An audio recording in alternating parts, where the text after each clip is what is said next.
opposed the effort, claiming the legislation violates the Constitution. Listen to the back and forth. Y'all check this out. I am Muriel Bowser. I am Mayor of Washington, D.C., and I'm honored to come before this committee to ask this Congress to right the wrong that happened 220 years ago when the residents of the District of Columbia were stripped of their full congressional representation.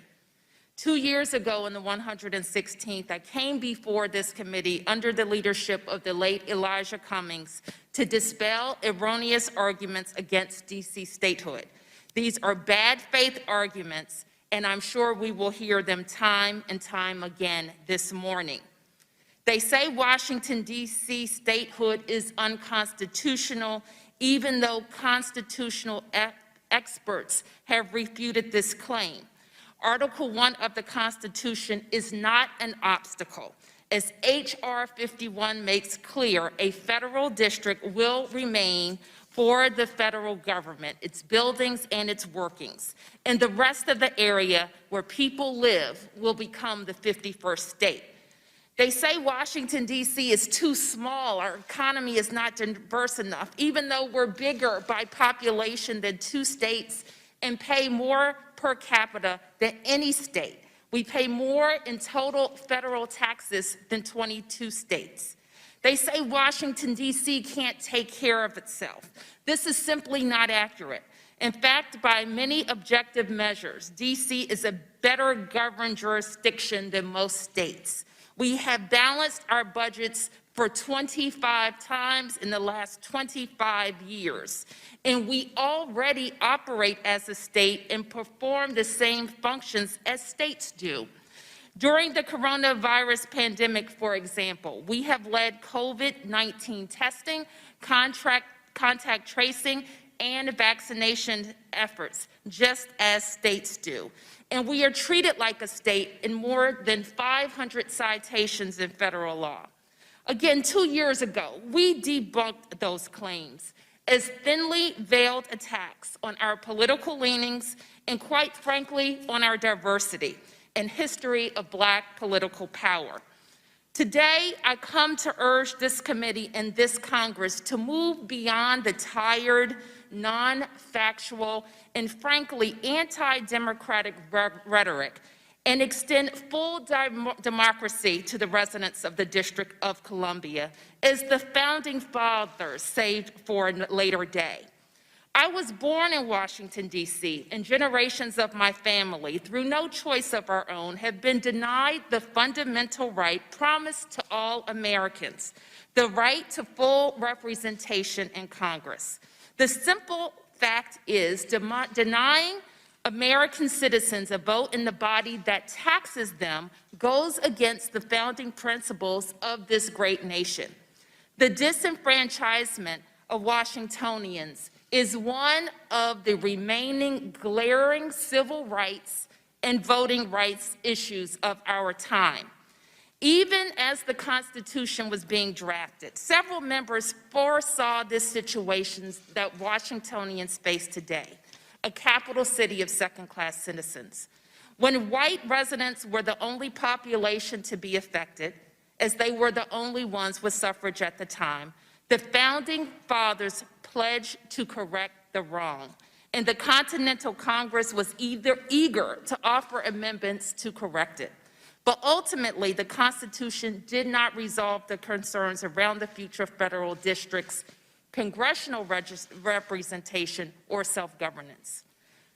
Why did the motivation to right the wrong disappear?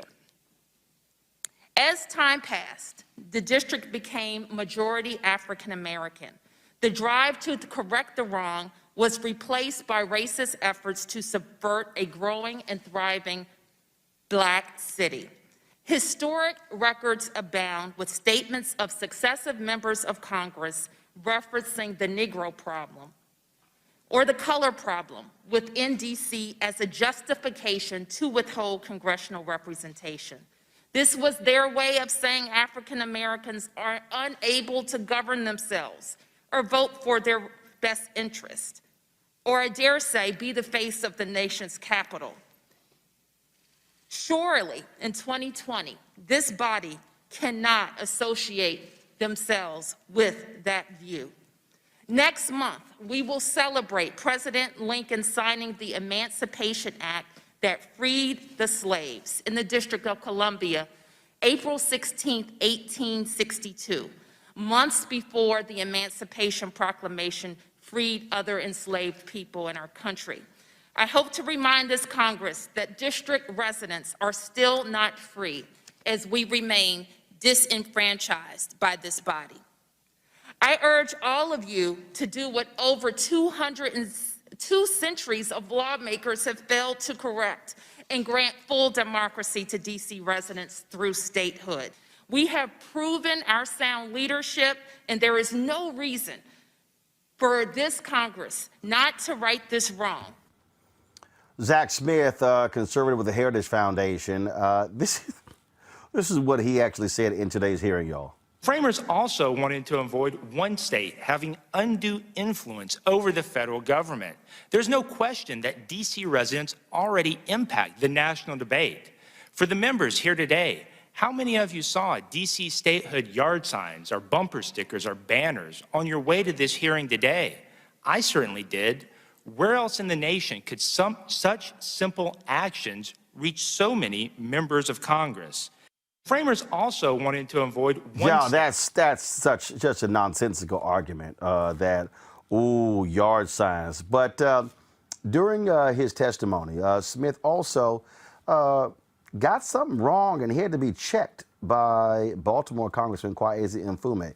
Y'all watch this. Mr. Smith, you were naming a number of significant people elected and appointed who were opposed to statehood, and you mentioned the former Congressman Fontroy. What was his opposition? Do you know? I do, Congressman. Delegate Fontroy was advocating for other voting rights legislation for district residents, but he was saying that he wanted to be clear with other members of Congress that he was not advocating for D.C. statehood because, in his words, that would be in direct defiance of the prescriptions of I'm going to reclaim my time on that, Mr. Harris. I'm not trying to figure out where Mr. Fontroy was in the 1970s, but rather where he was all along since then. And he was a big, strong advocate of D.C. statehood.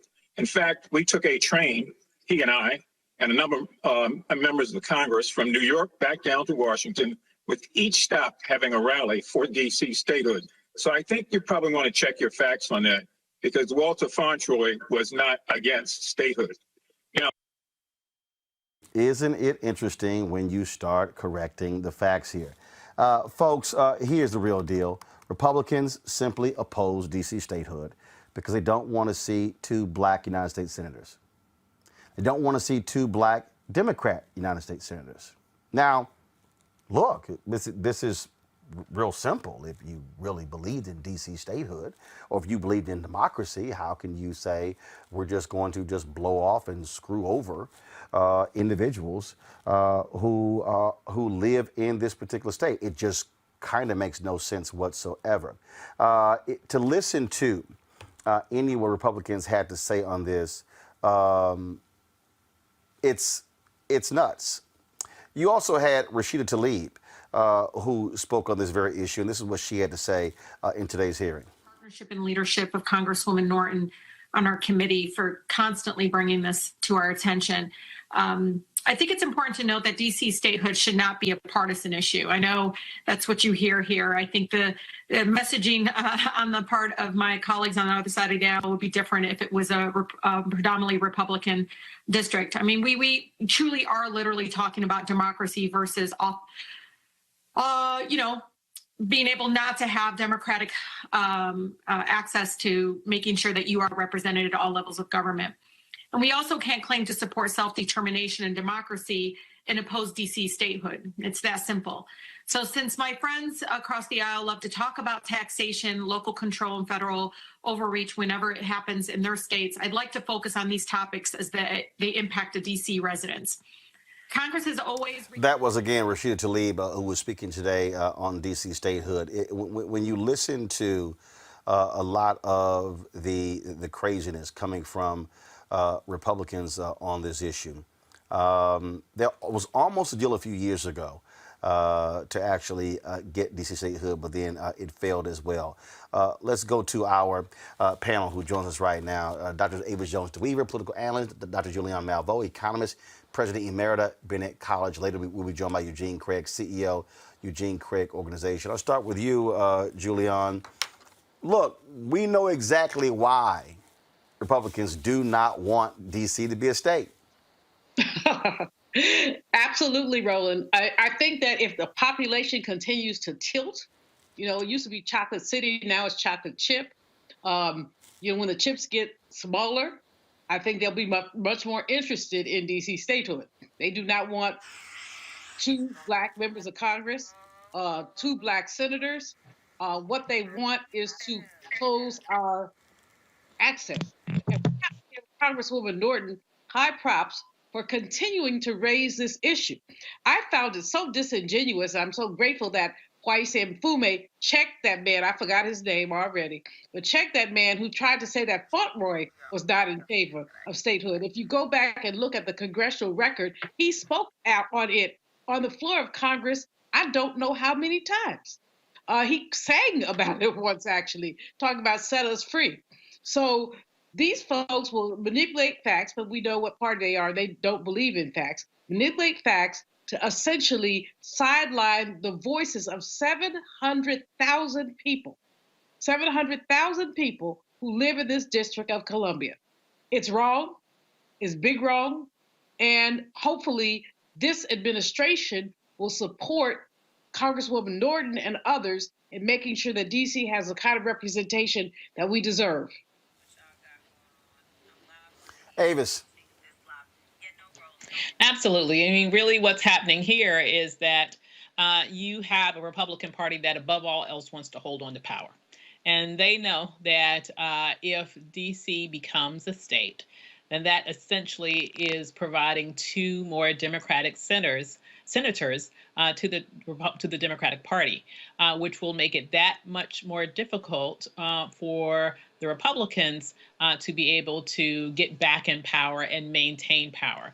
And so the last thing that they want to do is to put themselves at a disadvantage by granting D.C. statehood, even though, to be perfectly honest, obviously, morally, it's the right thing to do. When you have people who are disproportionately paying taxes more than many states in the United States to the federal coffers, yet they still don't have representation in Congress that can actually sort of vote on their key issues, it is wrong and it needs to be corrected.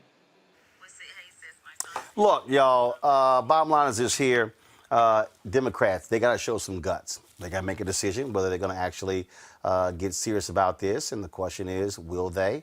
Bottom line is, it is due. D.C. Should be the 51st state. Nothing precludes folks from doing it. They just simply have the guts to actually do it. Not quite sure they'll do so, but we also, need to see some action on this. You've had President Bill Clinton, President Barack Obama, now you got President Joe Biden, and so this needs to be also pushed from the White House. And so let's see exactly what happens. Let's go to my next story, folks, here. That's gotten lots of attention the last several days.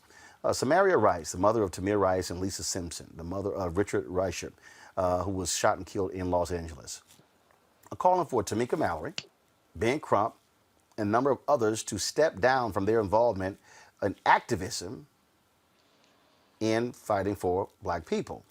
Now, a statement was released by Tamir Rice, and she made some posts last week on Facebook blasting Tamika and others, really criticizing them for their work. That's led to lots of conversation back and forth from a lot of people. And I really thought it's important for us to really walk through this and break this down, because I've seen a lot of comments on social media. I've seen people going back and forth. No, go back to the statement, please.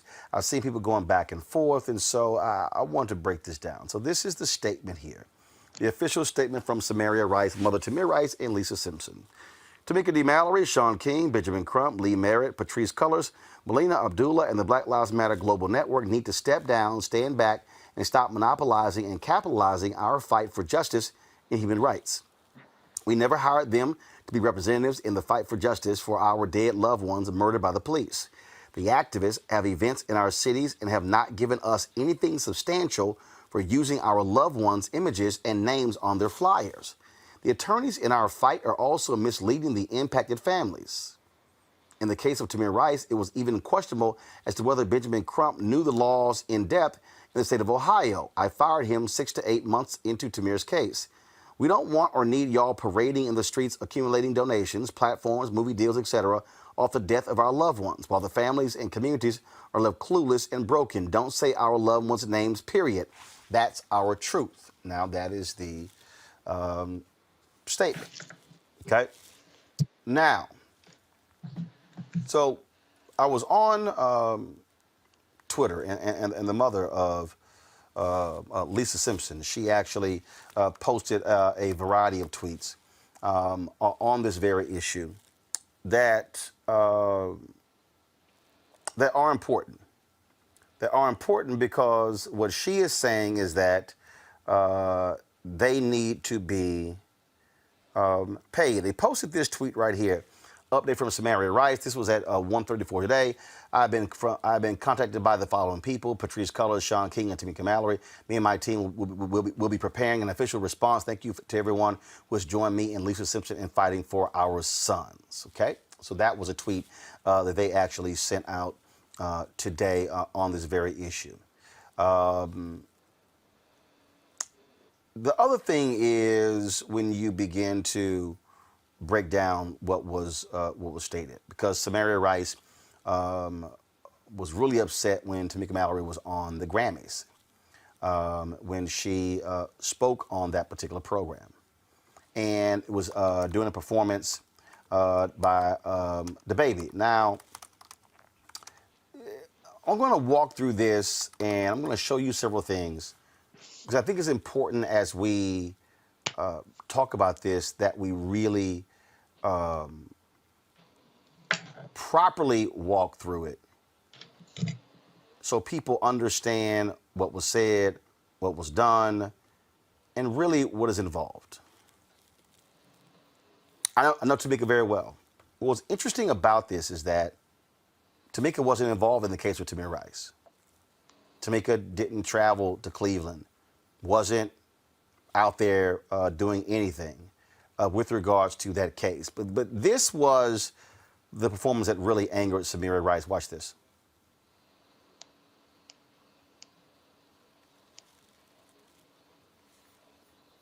Not sure why we're not getting any sound. All right, guys, we'll figure that out. But I know it's kicking out sound here. So she speaks at the Grammys. They come up with the statement saying you've raised money off of Tamir Rice. Tamika did a podcast where she broke that down. So here, we understand the pain and the agony of both of these mothers who've lost sons. But when they call on all the folks they mentioned to step down from the movement, no disrespect to Lisa Simpson or Tamir Rice, but they don't speak for all of the families who've actually lost loved ones. They only speak for themselves. Earlier, Tamika posted on her Instagram page, she posted a statement from the family of Breonna Taylor. And remember, they were in Until Freedom, the group that Tamika works for. They spent a significant amount of time in Louisville fighting on behalf of Breonna Taylor. This was the post. The family of Breonna Taylor fully supports and stands with Tamika D. Mallory and Until Freedom, just as they have with us. If you scroll through the comments, there was Sabrina Fulton, Trayvon Martin's mother. Tamika, I'm still with you because you are still with me. Hashtag say her name, Trayvon Martin. There was, and I'm looking for the comment, I saw it earlier. There was another family member who said that since their child had been shot and killed, Tamika had consistently talked to and communicated with the family. And so as we begin to unpack this, you have this emerging narrative where people are saying, y'all stole all this money. Now, a lot of this tension has been made public when Black Lives Matter announced that they had raised $90 million. A lot of this tension is a result of lots of back and forth on the issue.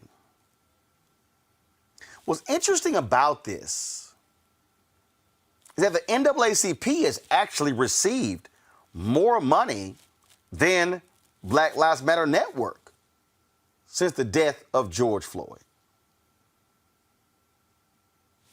Is anyone asking the NAACP to step down? Is anyone asking the NAACP they should not be fighting and speaking on behalf of communities and social justice? Why not? What's interesting here is that Tamir Rice talks about Ben Crump. Let me explain to y'all, and I don't have to defend Ben Crump. I'm only explaining to you what works. Let me be real clear. What works. When you are hired as a lawyer, you're out of state, you have to partner with local counsel. We've seen this happen. We've seen this in Minneapolis. We've seen other cases. We've seen this in Dallas. I mean, we can go on and on and on. That's what a Ben Crump will do. If there's a case in Georgia, they will partner with attorneys that are in Georgia. If it happens in Ohio, they will partner with attorneys there in Ohio. Typically, families hire folks like Ben Crump to actually bring attention to their case. That's why they get hired. That's how this works.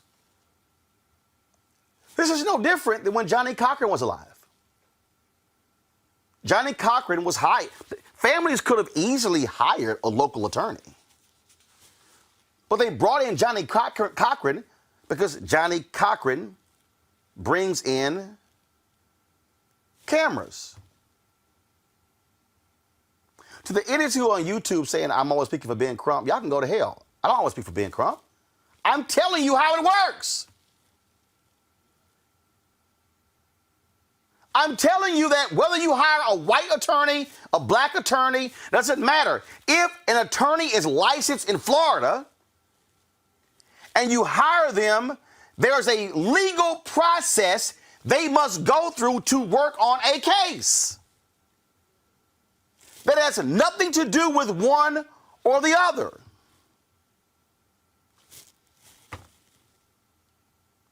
See, the issue here is not, oh, you're defending Black Lives Matter. No, the problem is there are far too many of you on Twitter, on Instagram, on Snapchat, on YouTube, who comment on stuff and you don't know any facts.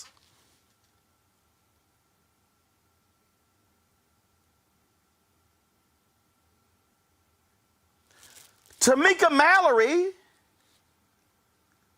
wasn't in Cleveland protesting during the Tamir Rice case.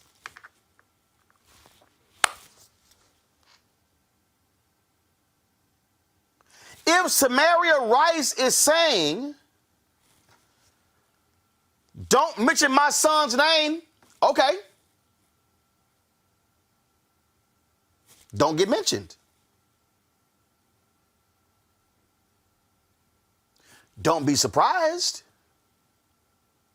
if no one mentions what happened to your son and the case, if folks forget about it. Y'all, we can literally walk through all of this. Do y'all understand? When we cover the 20th anniversary of the Million Man March, there were numbers of families out there who were not on stage. Not every family story gets picked up. Not every family is going to be on national television. Not every settlement is going to be as large as the next one.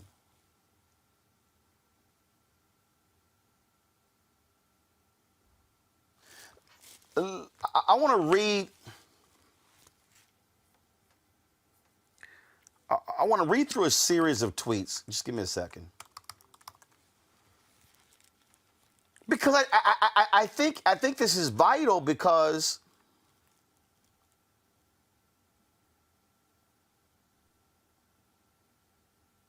we're beginning to walk through.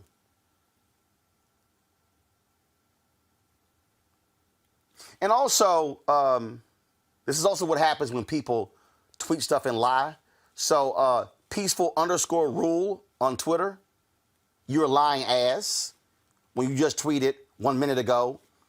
Roland Martin is making an argument in favor of Tamika Mallory, Ben Crump, and Sean King, claiming the tension with Tamir Rice and Lisa Simpson is over $90 million raised by BLM. This is also reductive and actually not what Samaria said. You are a liar. And I'm going to call you a liar because you lied in 1 minute ago. I am fully unpacking what is going on here. You are a liar. So please don't lie. Tell folk exactly what I'm laying out. What I am laying out is that, and I've been covering this, I have been covering the tension that has existed inside of the Black Lives Matter movement. We've had critics on. We've had Patrice Cullors on. What I am saying is, since the $90 million announcement was made, you've had Mike Brown and activists in Ferguson protesting, saying they should send $20 million of that to Ferguson.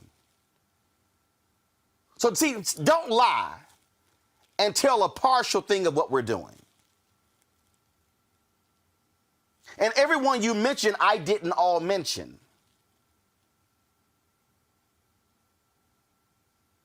Let's just be real clear. So if you're going to open your mouth and say some things, then what you really need to do is speak truthfully. And the reason this is important is because there are people who have committed themselves to social justice and do understand ain't no 401k programs in social justice. It's not. There are people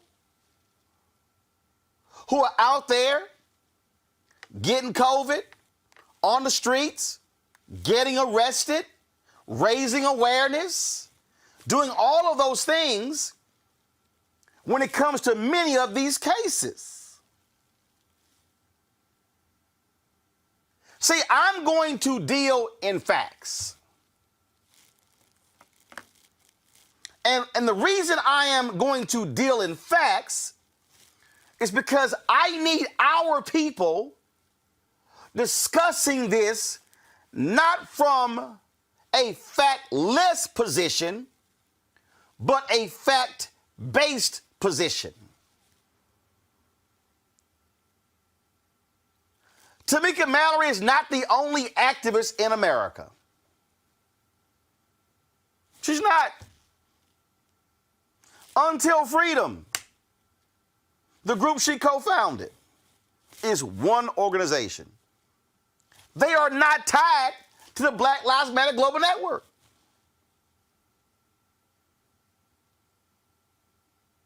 The New York Justice League, I've had them on. They are not tied. Do all of these folks know each other? Yes. First and foremost, the phrase Black Lives Matter is a phrase. The problem is people group all of the black activists together all under the umbrella of Black Lives Matter. That's simply not the case. So do you group the National Urban League under there? See, if we're going to talk about people raising money and collecting money, I see the critics, oh, these folk raising money off of black pain, black death. Let's put it all on the table. Who else has raised money? NAACP, National Urban League, NAACP Legal Defense Fund, Lawyers Committee for Civil Rights Under Law, a plethora of local organizations. So what are we saying? If there's an organization that is in Charlotte and they are trying to change the laws to deal with police reform, are we saying that when they give a speech, they cannot bring up certain cases? Okay.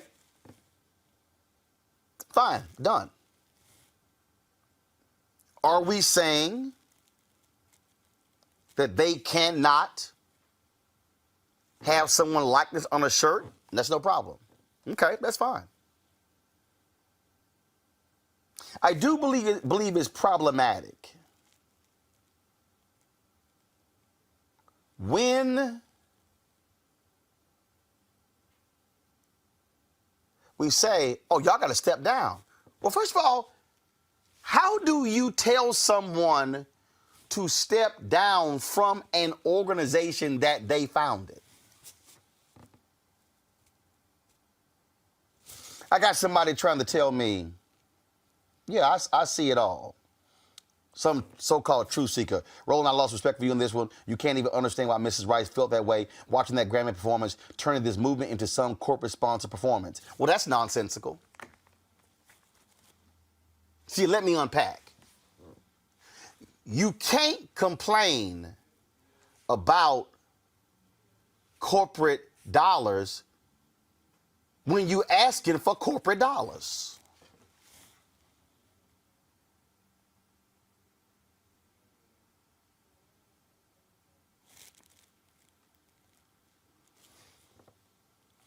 I'm just trying to understand here.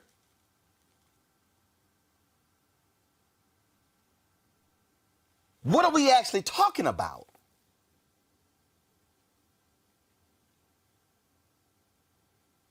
What exactly is the real thing we're talking about?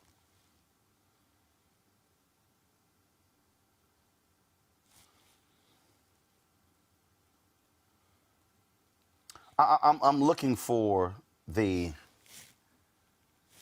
because I think this is important, because I think that and I've been watching this, and I just been seeing way too many black people like really caught up in all of this stuff and not really unpacking this thing.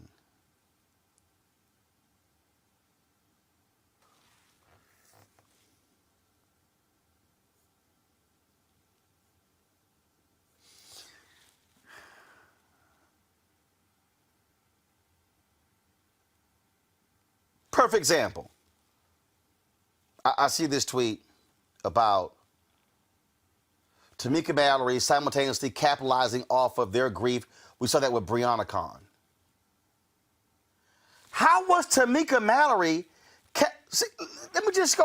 Y'all, this is the criticism I just showed you. Go ahead and show it. So they're criticizing this Breonna Khan Days of Action Bree barbecue. Yo, they did this with the Breonna family. They were literally passing out food to the community. So are we upset with the name or with what they did?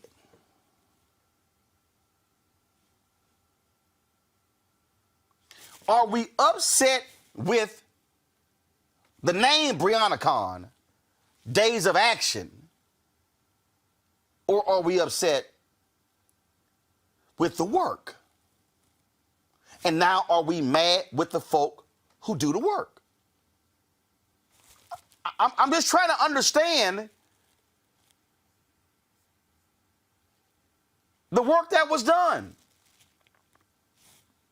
Y'all don't remember that? If you don't think the protests in Louisville every single day putting pressure on the city, if you don't think that did not play a role in the settlement for the family of Breonna Taylor that went beyond money, I don't know what planet you living on. How did that protest happen?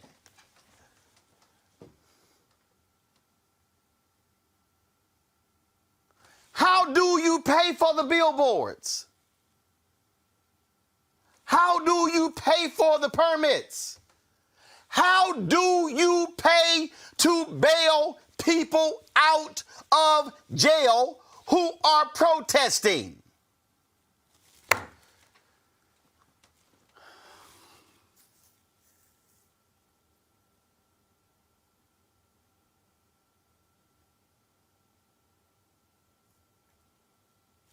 How?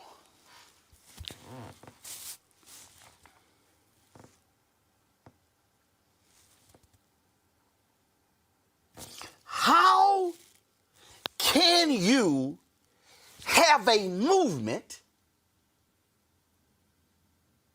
if we are asking the people to lead the movement for free?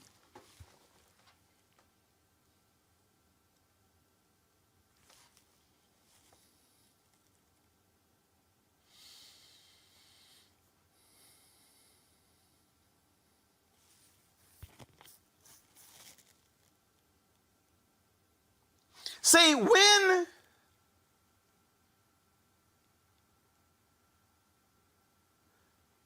we lump everybody together, Tamika Mallory is with Until Freedom. Sean King is Sean King. Ben Crump is Ben Crump. Black Lives Matter Global Movement is the Black Lives Matter Global Movement. These are separate entities. Do folks cross-pollinate? Yes. Do they talk? Yes. Do they share? Yes. Well, hell, so does the NAACP, the Urban League, and everybody else. How are lawsuits filed? What do we do here? How do folks begin to do this? See, again, we can go through this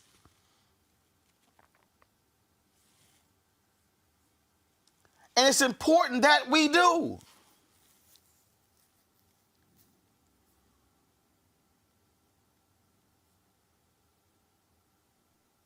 So what are we saying here? Are we saying that we're mad that a Tamika Mallory, see, let me just really, are we saying that a Tamika Mallory, how dare you speak about social justice during the Grammys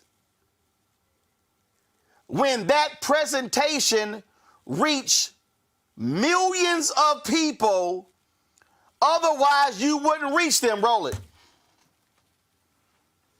People, it's time we stand, it's time we demand the freedom that this land promises. President Biden, we demand justice, equity, policy, and everything else that freedom encompasses. And to accomplish this, we don't need allies, we need accomplices. It's bigger than black and white. This is not a trend, this is our plight until freedom. That's what we're mad about?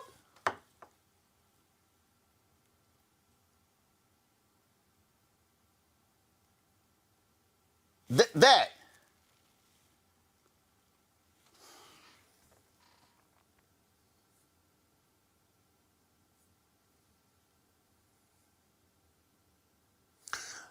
The reason I believe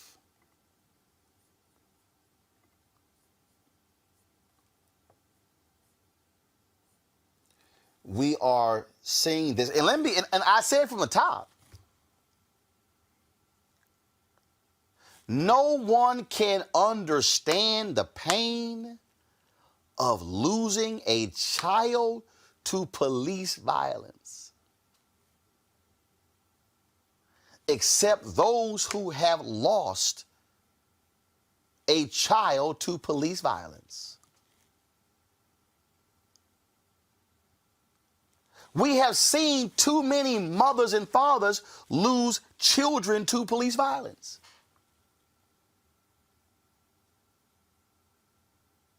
There is Tamir Rice, there's Lisa Simpson.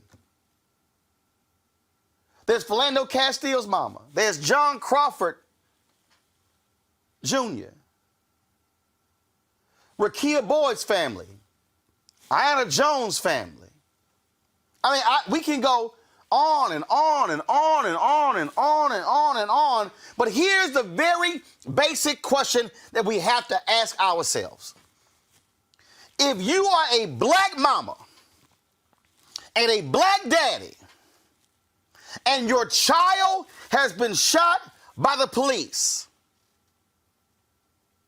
and nothing has been done, who are you going to call?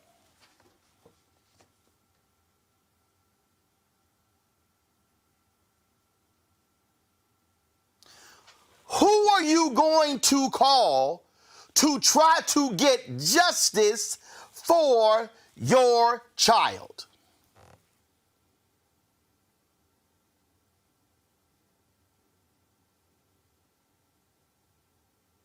In the past, Reverend Jackson got the phone call. Reverend Sharpton got the phone call. In the past, Johnny Cochran got the phone call. The NAACP got the phone call. I can go on and on and on. Who are you going to call? Because guess what? And I'm going to go to my panel next after this.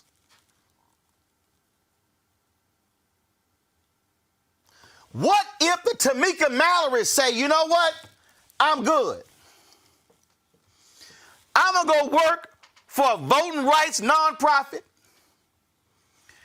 and I can go get me a nonprofit job paying me $200,000 a year, focusing on voting rights.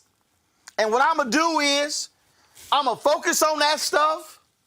I'm going to have a health care, a dental plan, a 401k, and I'm going to let somebody else go out there in the streets doing the work.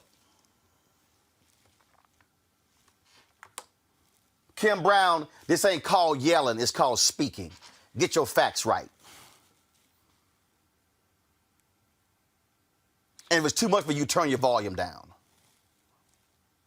Ben Crump could very well say, you know what, I'm going to go work on some corporate law.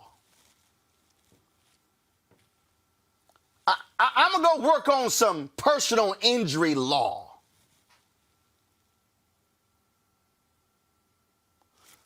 Who going to take up the civil rights cases?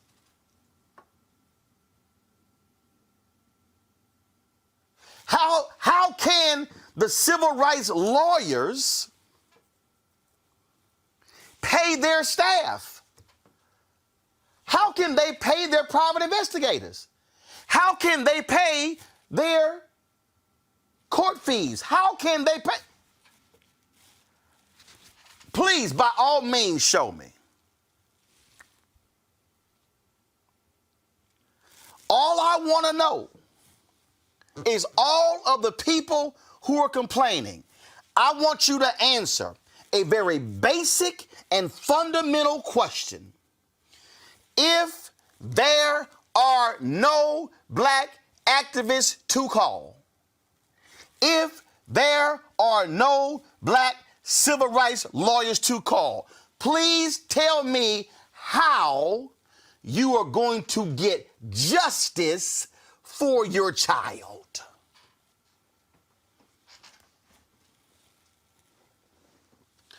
Go to my panel. Julian, Avis, Eugene. Avis, I'll start with you. How do we deal with this? Because you got folk who are scared. I don't want to say nothing. I don't want to criticize, these mothers, and I didn't. But I do believe we got to have an honest discussion here. When allegations are laid out and some stuff ain't true. That truth is vital. So if an allegation is made, you raise money off of my child, you put my child on flyers, you put my child on shirts, stuff like, if that stuff ain't true, the record should be corrected. So what do you make of these two mothers saying that Tamika Mallory, Ben Crump, Sean King, Black Lives Matter, Global Movement, they all need to step down from activism in this case? Go ahead, I'm sorry. Yeah, no, truth is absolutely necessary. I can't imagine what it must have felt like to get your 12-year-old, in essence, murdered via drive-by shooting by a police officer who to this day is still alive, still fine, not in jail, never really received any substantive punishment for what happened. And you have a police department that, to me, has gone out of its way to be especially vile to her. So I think that that's important to recognize the context of what she's going through, absolutely. But I also think that it's important to not lump everyone in the same basket, as you've mentioned. I do think that it is a truth that there are some people who have risen to fame in the sort of Black Lives Matter movement era, and that have been extremely personally successful as a result of that. And one could debate, really the degree to which that those successes that have happened subsequent to that, the degree to which some of these individuals have really had a long history. A lot of them have not, okay? And have been able to go on and have very successful careers, book deals, and all the movies. She's right about some of that. But let's also talk about Tamika. Tamika is someone who's been involved with this work well before the Black Lives Matter movement. She's not a product of the Black Lives Matter movement. She's been in this work, let's be honest, since she was a child. Years. Her parents. 25 years. Absolutely. Her parents worked in this, in the movement, particularly with Nan, and she grew up as an activist, worked within that organization. She has personally had a loved one, and I'm not going to go into great detail because I don't even know if she's been public about it, but she's personally had a loved one murdered by the police prior to the Black Lives Matter movement.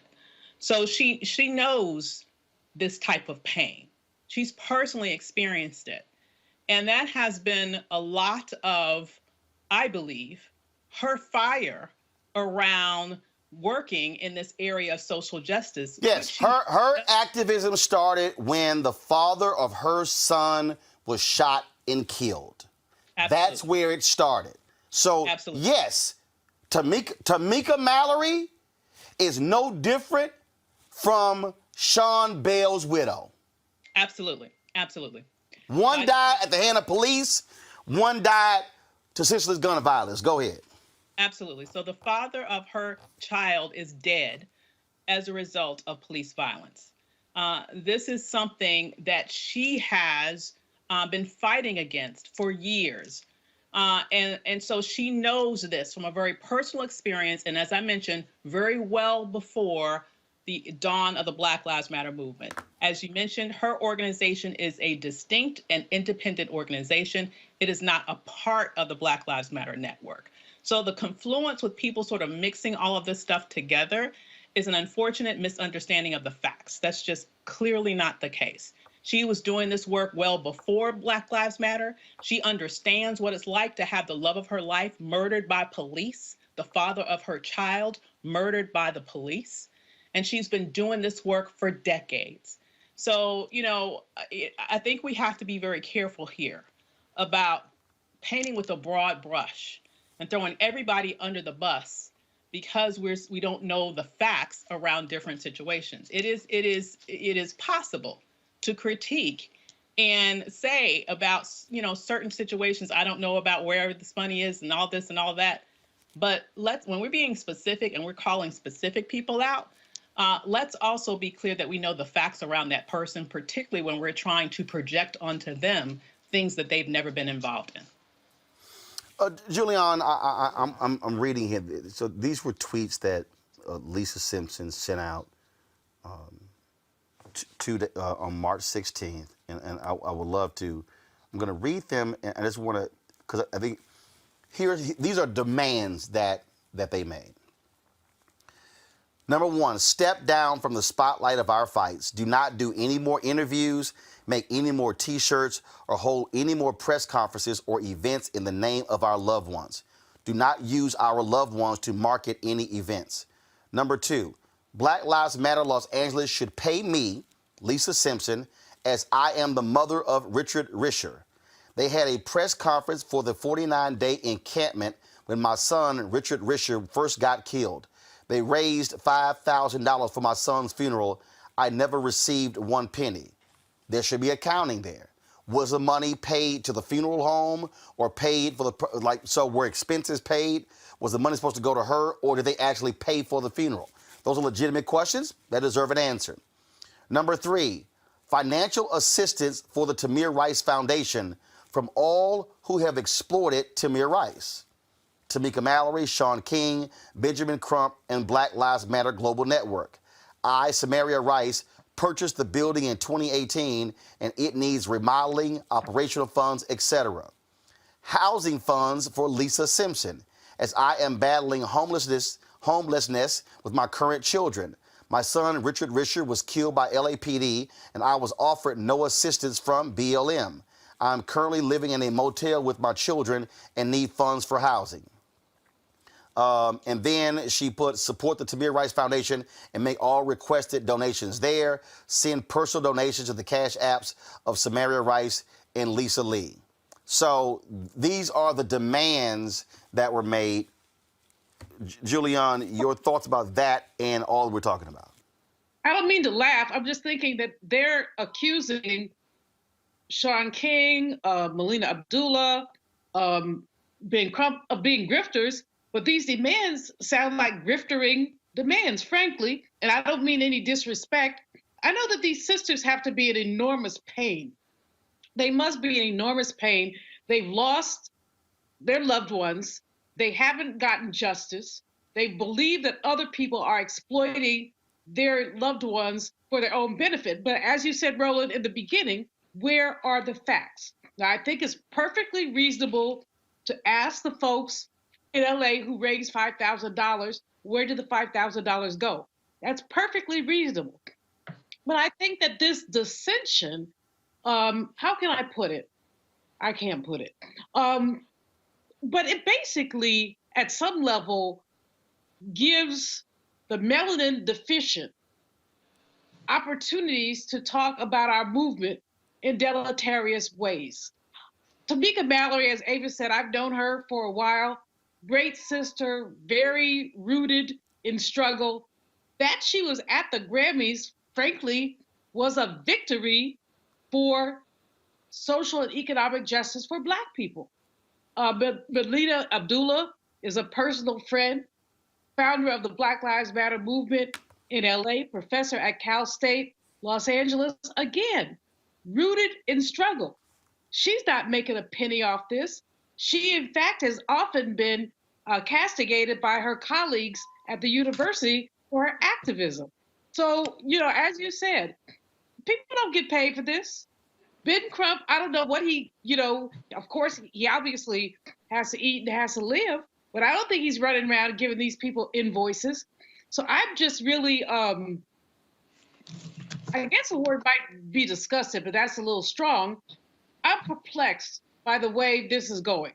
I do think that people should be accountable, but I don't think that this venomous attack on principled activists is at all useful.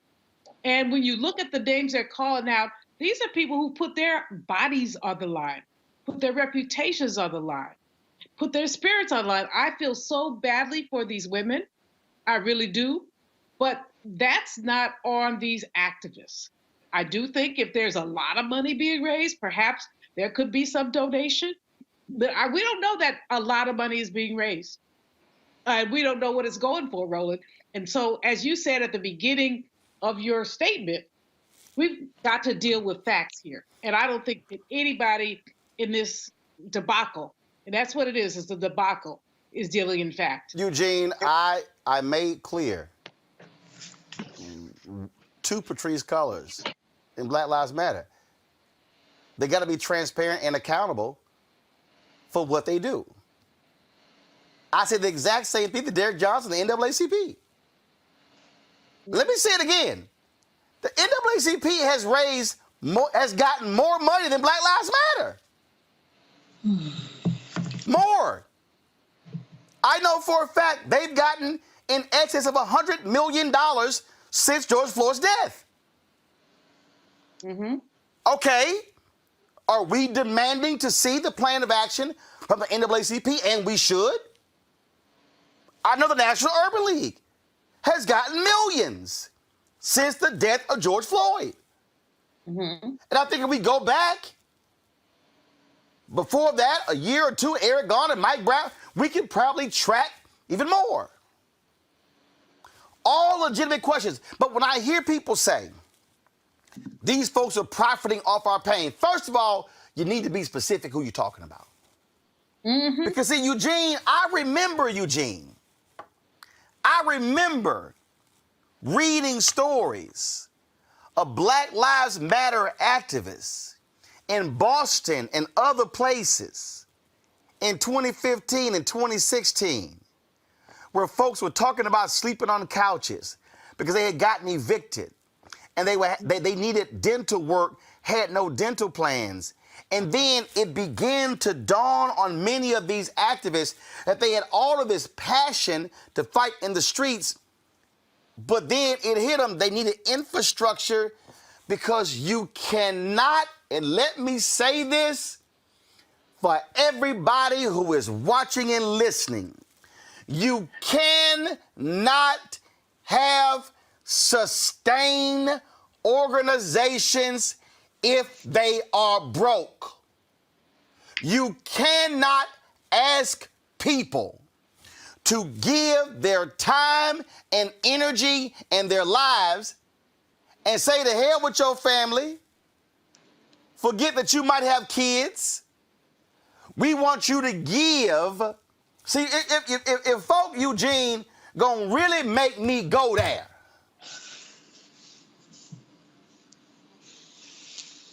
how many black people were asking Coretta on April 5th, 1968? Mm-hmm. How you gonna make it happen with your 4 kids now that you are a widow? 1967, Dr. King gave the speech at Riverside Church on April 4th, 1967, and the money dried up. The speeches dried up. The only thing that he had when he died was a life insurance policy from the church denomination.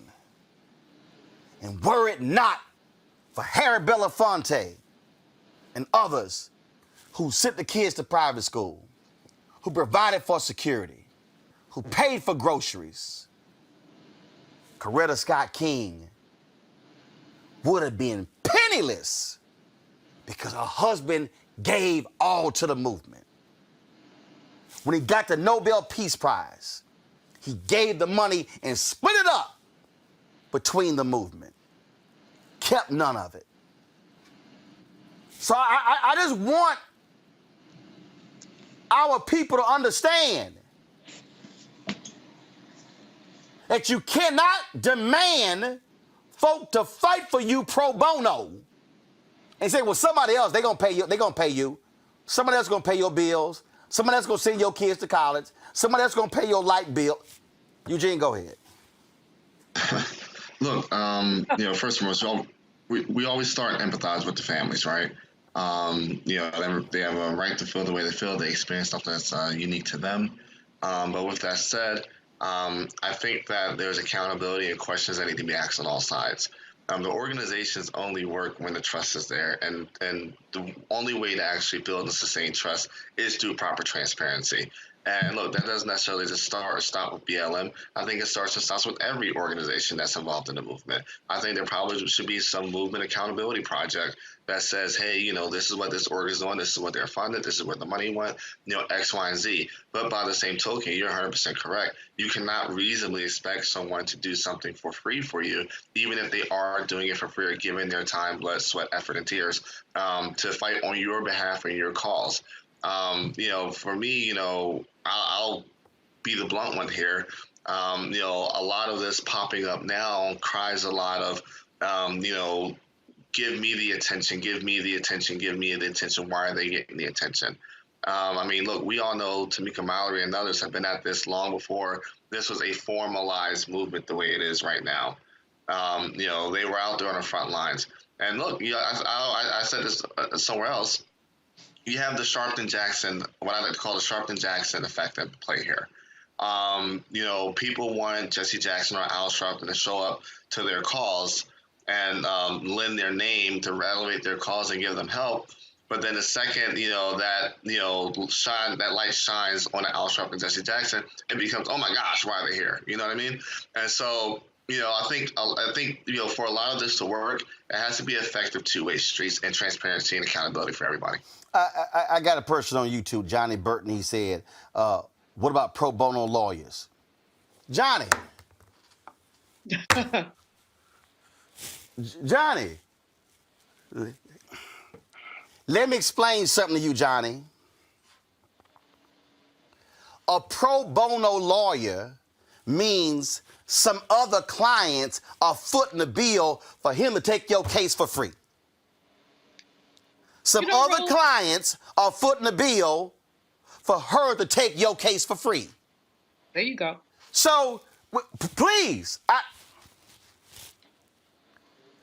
don't understand how you think you're going to pay for office space, staff, filing fees, everything that goes with being a lawyer, just, it's just going to appear. I don't. I don't really understand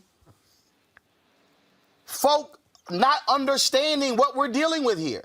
Let me be real clear. I absolutely understand folks making the argument when they say that there are people profiting off of black pain. But you need to be specific in who you talking to. And if you gonna raise that point, you better have your ducks in a row. You better have your receipts. What you don't do is just throw something out there and then go, oh, it's true. No. Because so here's the deal. If you are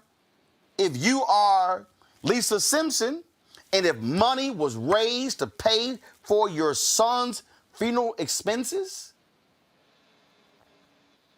you should be saying, how much did you raise? Where did the money go? Show me receipts. That's fair. That's absolutely fair. But if you want to demand, that money go towards the building, let's be. Look, the city of Cleveland paid a $6 million settlement in the Tamir Rice lawsuit.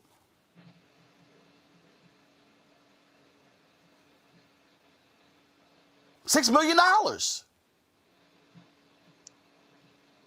Who did it go to? The settlement wouldn't have been there without the help of the folk of Tamika Mallory and Ben Crump. You don't get the $6 million settlement without people out there protesting, pushing. And where did the money go? You know, Roland, I serve on one of Reverend Jackson's boards. And he, as he said, people call him, he shows up. He doesn't ask for money. I mean, obviously the organization Rainbow Push raises money and pays for him and his folks. You know, he needs security. And now that he's been a bit ill, he needs someone to be with him. But they don't say to people, I'm not going to come unless you give me X number of dollars. He just shows up. If people happen to help him with the expenses, that's gratitude. And occasionally some corporate folks have donated a private plane or something like that. But the fact is that folks don't understand how organizations work and what infrastructure looks like and how a Reverend Jackson or a Reverend Sharpton moves around the country and what it takes for them to do that.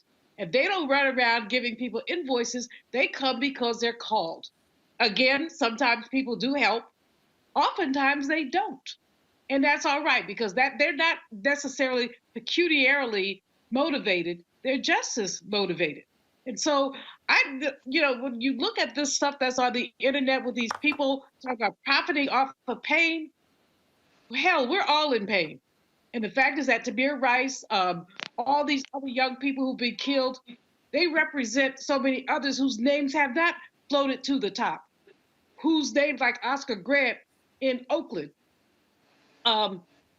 didn't get anything, his family didn't get anything, but he is as much a tragedy as Tamir Rice was. And so what I'm fearing about these sisters who are putting this out there is that they don't understand the intersectionality of pain, of how every single time a Black man, woman, child is killed, we are all going through pain. And that's why so many of us support Tamika, respect and admire Ben Crump,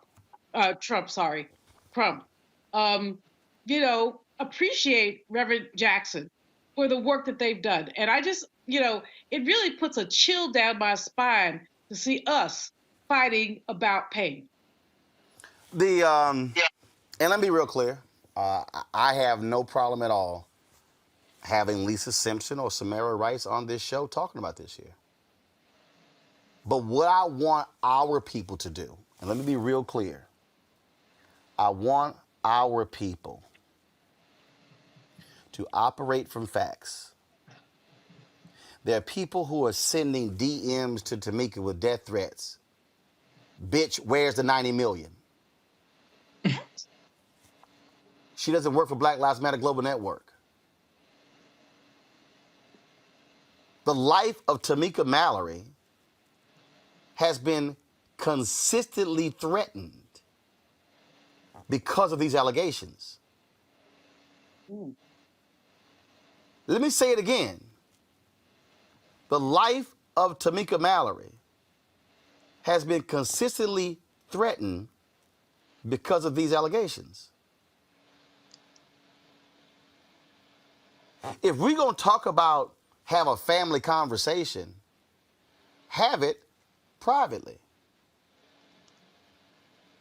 I do believe issues should be addressed.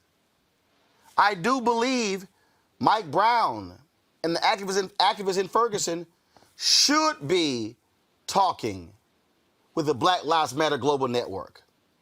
I do believe that the other Black Lives Matter chapters should be talking with Patrice Cullors and the Black Lives Matter Global Network to say, hey, How are y'all going to be dispersing funds to chapters? Will it be $500,000 per chapter or $1 million per chapter? How will that be done? Do we have to apply? All those different things. There should be a process set up. But my last point on this, and I want to be real clear, and I need everybody to listen to me clearly.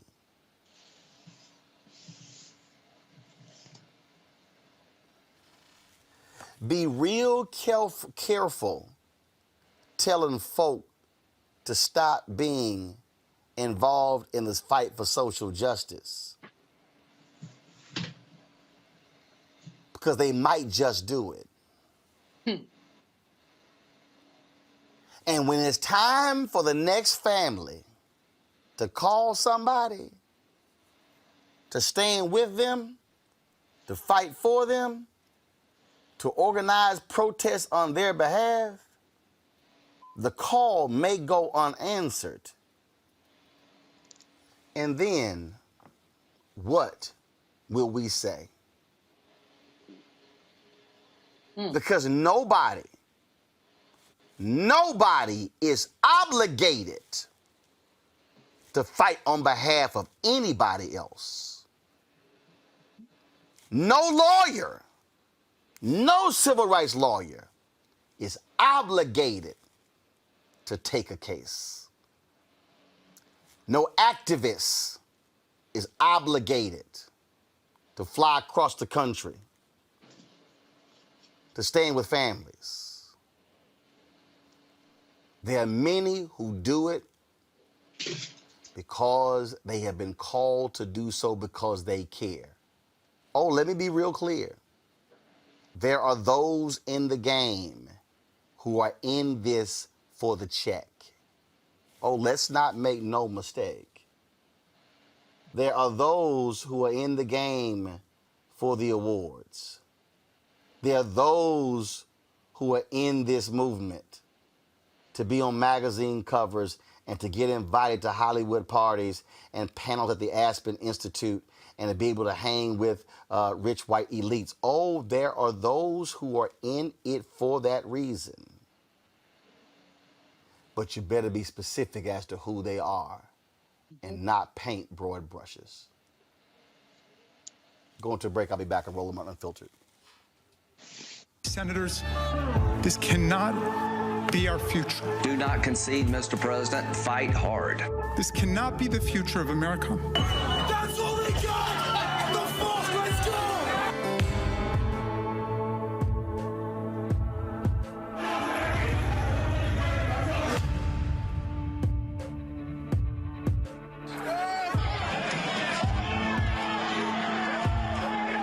American patriots start taking down names and kicking ass. Where the fuck are they?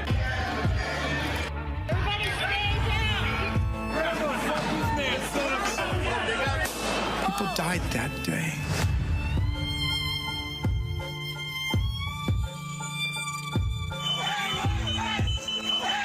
What message will we send the rest of the world? What happened today in Washington, D.C. is not America has stood for some very important things. I think what we've seen in the United States is terribly distressing. Incited by the current president. President Trump. The world is watching and wondering whether we are who we say we are. You were patriots, just like the patriots gathered at Bunker Hill. The election in many ways was stolen. Blessed are the peacemakers, for they shall be called the children of God. And at one point, people started chanting, kill him with his own gun.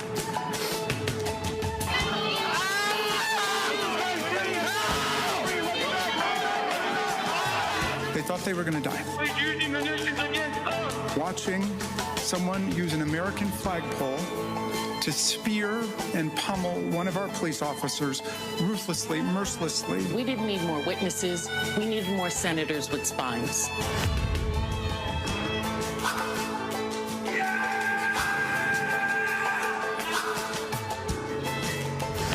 President Trump declared his conduct totally appropriate.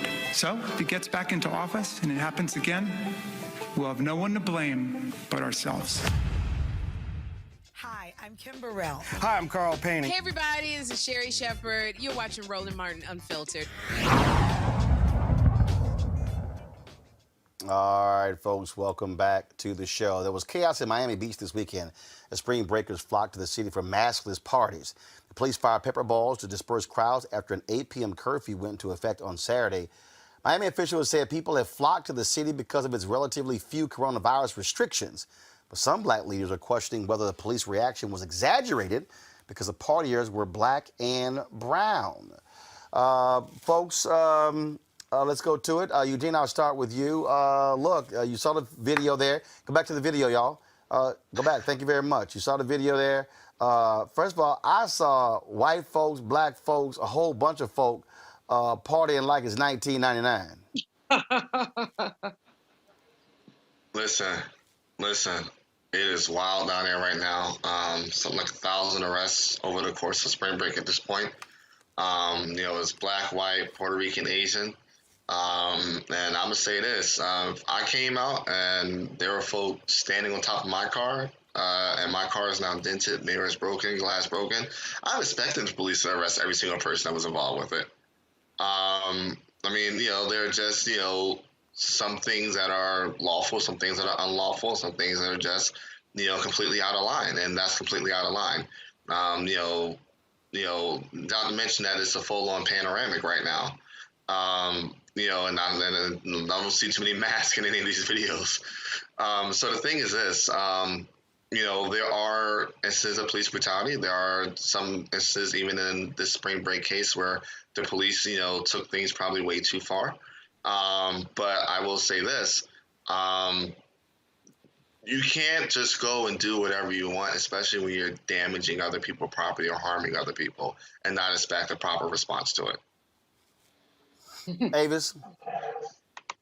I do have to agree with that. I mean, if it was my car, I'd be a little pissed off too and say, get rid of those folks. But here's another thing that we need to understand.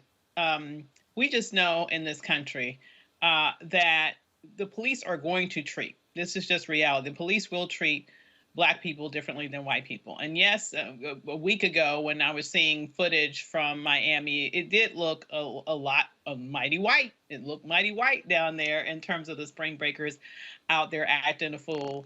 Yes, the reaction, I'm sure, was not as strenuous as it was this time. But I will say the thing that worries me even more is what Eugene just alluded to a second ago. I didn't see not one mask in that entire footage. And all of those individuals are going to go back to wherever states and cities that they came from. And we all know that Florida is one of the highest prevalence in terms of one of the more dangerous strains of COVID. We know that Black people are 3 times more likely to get it and twice as likely to die from it.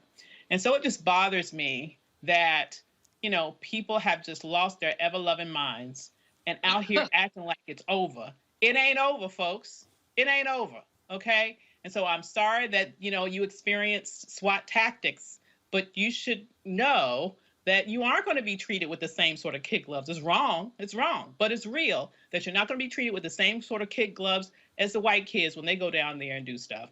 So don't go down there doing crazy stuff, number one. And then number two, don't go down there contributing to a super spreader event and then bring it back to your communities, your mama, your daddy, your neighborhoods, your communities, and kill more Black people. I mean, it's just absolutely ridiculous. I find it very hard, honestly, to feel sorry, honestly, for that reason alone. Julian? Well, the differential enforcement is concerning to me, but even more concerning, as Ava says, is the fact that these youngins are down there maskless. And they're going back home. They're maskless. They're, unfettered.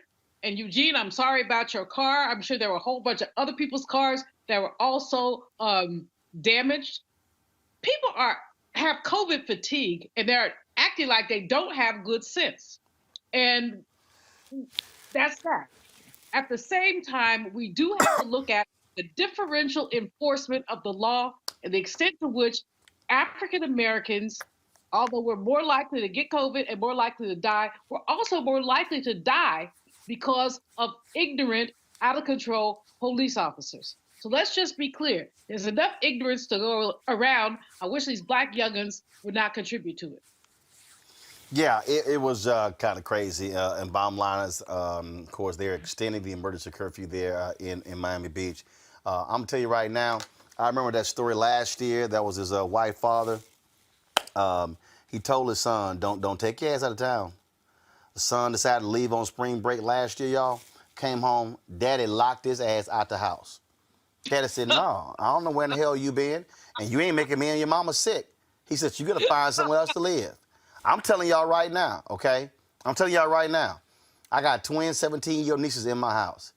If any one of my nieces thought that they ass could somehow do that kind of crap and come back to the crib, I would lock their asses out the house. Will you at least get them a motel room? Hell no. No. Now, let me be real clear. If your ass so damn grown, that you can make your way to Miami and get your ticket and live with some friends, well, your ass grown enough to figure that shit out when you come back. Amen. I agree with that. 1,000%. I ain't got no problem with that. No. Oh, hell no. Nuh-uh. And look, I'm telling you. So, absolutely, I'm with the black leaders down there demanding accountability. If you're going to sit here and use pepper spray and on the black folks and the white folks acting a fool, use it on them too. But I'm telling you right now, the video of these folks out there, I mean, massive groups of people in the middle of the street in the middle of a pandemic, nah, you ain't bringing none of that back to the crib.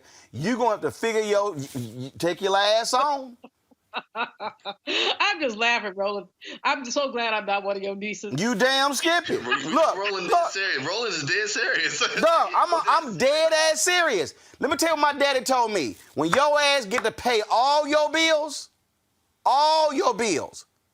not half, not 75%, all your bills, then you get to make some grown ass decisions. Going to spring break in packs of folk, not wearing masks, living together is a grown-ass decision. And you think you're going to come back to my house after being down there? No, I'm telling you right now, your ass go to a homeless shelter, call your little local friends, y'all can quarantine together. If they parents dumb enough to let y'all come into the house, that's them. But you ain't bring your ass to my house. I'm telling you straight up. Okay, a homeless shelter, huh, Roland? I don't give, a homeless shelter is called homeless. For the next 14 days, your ass will be homeless. You got to quarantine somewhere else. I do not care. Because second of all, I ain't got no biological kids. So ain't none of y'all minds.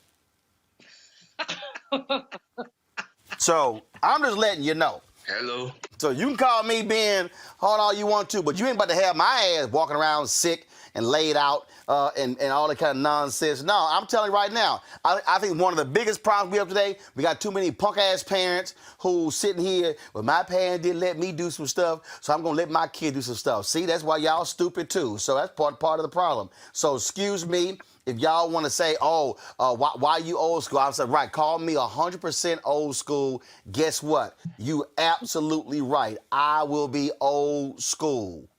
Ain't nothing wrong with old school. If your ass like vintage clothes, that's old school. Your ass like the Earth, Wind, and Fire and the OJs, that's old school. So it's amazing how we love other stuff that's old school, except when it comes to parenting. Trust me, take your ass on spring break and see what happens. It ain't gonna go well when you come back to the crib. Yep. You're gonna be old school, but you're gonna be breathing. And that's the most important thing. Old school, I set up an account on AOL. Just saying. Just saying.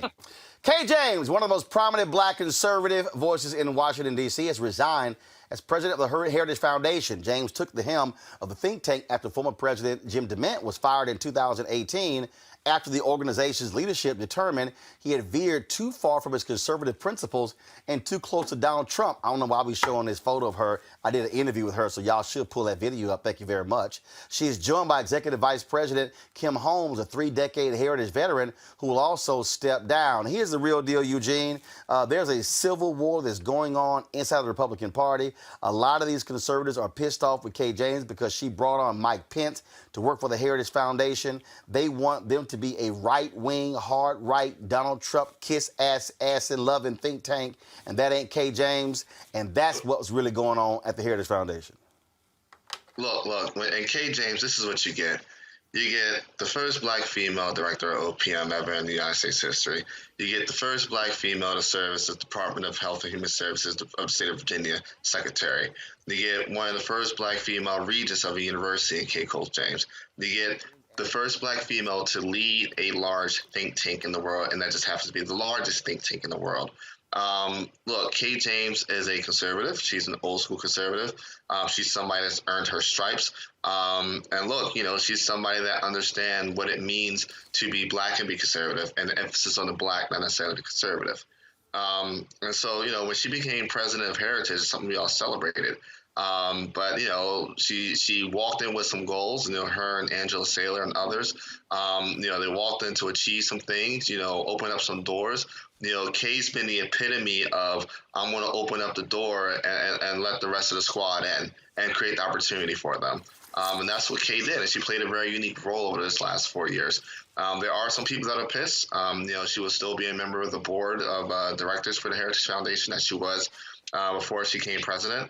But the thing is this, when you get a Kay James, you get a Michael Steele, you get a J.C. Watts, you better appreciate them, because, you don't know when you're going to get another one. And the role of good black Republicans, good black conservatives is, when we get folk that are good, and I emphasis on good in these positions, you got to support them. You got to back them up, because there will come a day when their tenure will end. And hopefully during that time when they serve, we're able to move the ball forward on some things, specifically creating opportunities for people. The Civil War, Julian, the Civil War that we're talking about, is real. I mean, these crazy Trump people, they don't want anybody around who is not sucking up and kissing his fat ass. They don't want anybody. They want to shut everybody down. And again, they want Mike Pence to suffer. They don't want him. I mean, that's the craziness that you really got going on here. Roland, it's really absurd. Kay James is a wonderful person. I know her. I think she's great.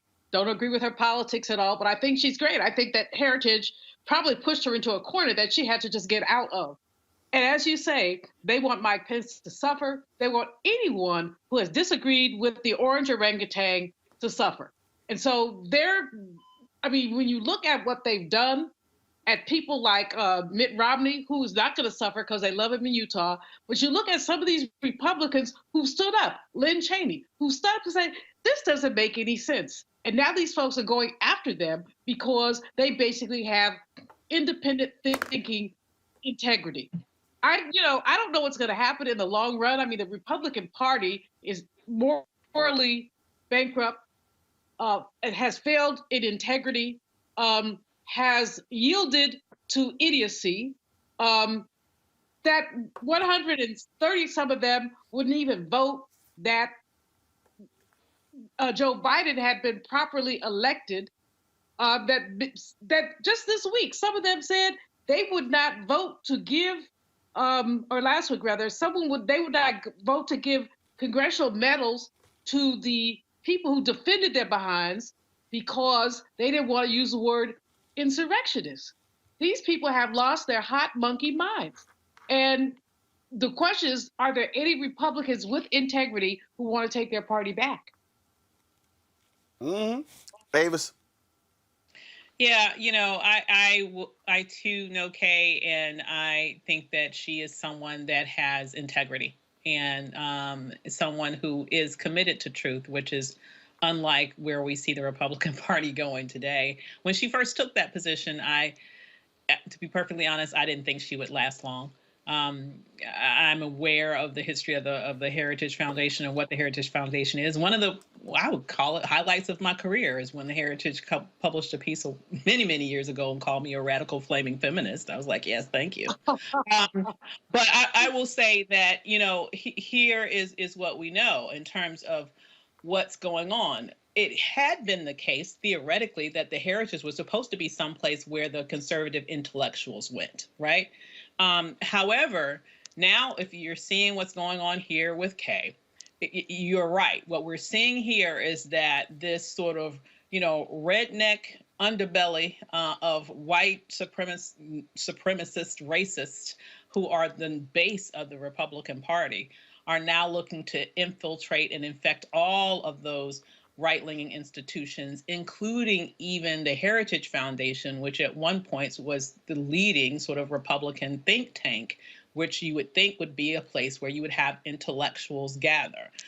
So I find that very interesting. And I also find it interesting, dovetailed with some reporting today, that's shown that Trump has released a list of quote unquote good Republicans, including potential 2024 presidential candidates. And guess who he left off the list? Mike Pence. And so it's very interesting here that you have Kay leaving the Heritage Foundation, because that to me suggests that that particular organization is going the way of the rest of the Republican, and it's being sort of sinking down into the sewer with the rest of these liars, these pilfers, and these white nationalist terrorists who are now running the party. Folks, Christine Davitt, a senior social media manager at Teen Vogue, is accused of using the N-word in her own past tweets after calling out Alexi McCammond for posts she made when she was 17 years old. Those led to McCammond's resignation last week as the editor-in-chief of Teen Vogue. Davitt used the N-word twice on social media more than 10 years ago. The woman, who describes herself as being of Irish and Filipino descent, allegedly used the word when she sent a tweet to a friend in 2019 identifying him as an N-word. She's also accused of using the term again in 2010. It was very interesting, Eugene, over the weekend when a bunch of these folks at Teen Vogue started locking down their Instagram and Twitter account, when folks started looking into their past tweets after they were so vocal against Alexi, who made the comments when she was 17, apologized for them and deleted them in 2019, but they still wanted her head on the platter, and they got it. Ooh, ain't it something when your old stuff come back?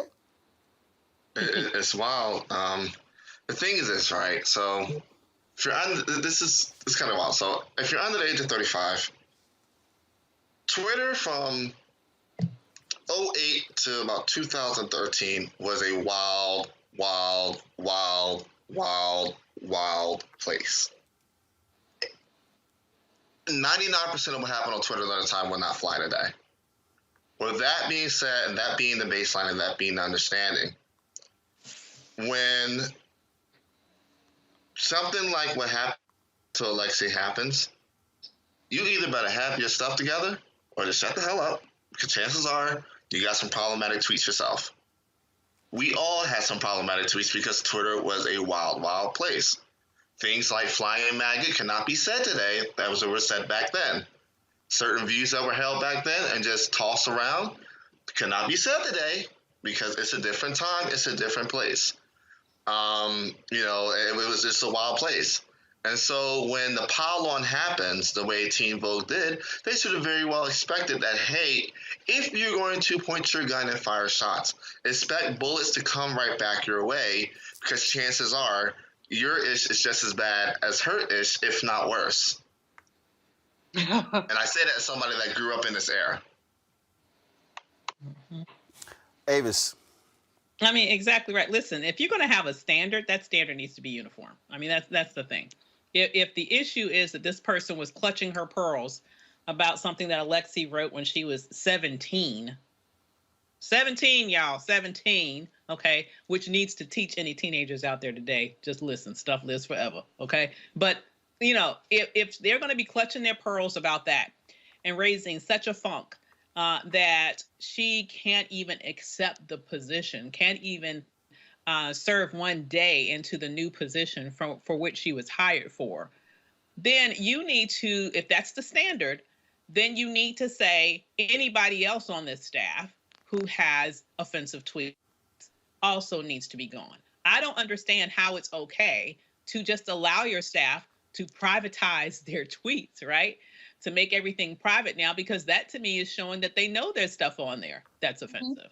So you're saying that it's okay for everybody else to do it, but it's not okay for the sister to have done it. Either, what's good for the goose is good for the gander. Either they need to fire them all, or they need to allow Alexi to serve in that position. And since they've decided to, in essence, push her out, then they need to have some transparency at this point and show who else is there who is guilty of the same thing. And at least that now that we know of this particular person, she needs to be gone, period. Julian. Exactly. I mean, as you say, what's good for the goose is good for the gander. It seems to me that there's always a different standard that's applied to Black people. And this sister, they hired her. They ought to stand by her, but they're not going to do it because it's problematic for them. And then all these other folks have privatized their tweets. I think that, frankly, if Teen Vogue has any integrity, clean the whole house out. Clean them all out and start over. Or bring Alexi back and say, this is how we're going to do it. Absolutely. I agree with that. But again, but don't just all of a sudden start locking down your Twitter account because you catching that heat. All right, folks, y'all know what time it is. No charcoal grills are allowed. I'm white. I got you, bro. Illegally selling water without a permit on my property. Whoa! Hey! Give me your right. You don't live here. I'm uncomfortable. Well, you never know what you're going to see on the subway in New York City on this crazy train ride. One white woman decides to go full Karen and tries to stop a Black man from reading his Bible aloud. And there are a lot of subway preachers, y'all, in the city. So who knows why this woman had an issue with this dude, but oh, check how the church came alive to rebuke this devil. Waiting, and you, I'm going this way. Hellfire is waiting, and you. Hellfire, don't touch me. Don't touch me.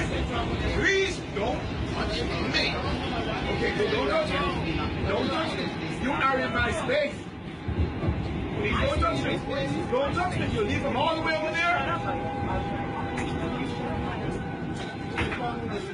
Don't touch me. Don't touch me. Don't touch me. Don't touch me. Don't touch me. Don't touch me. I got a lot of folks see me. The Bible says, don't bear no mind. That's a demon right here. They are captive. They can be Jewish. They can be Jewish. You cannot have the right to push it. I have already preached everywhere. Everywhere. Satan is a liar. Hear what the Bible says. And the devil that deceived them was cast alive in the lake of fire and brimstone where the beast and the false prophet are. And they were tormented day and night forever and ever. Ladies and gentlemen, all those who follow Satan is going to burn forever and ever. All those who don't want, the devil don't want you to hear the word. And devil, you and your followers, you're going to fall in the lake of fire. The Bible says, and the devil that deceived them was cast into the lake of fire and brimstone, where the beast and the false prophet are, and shall be tormented day and night forever and ever.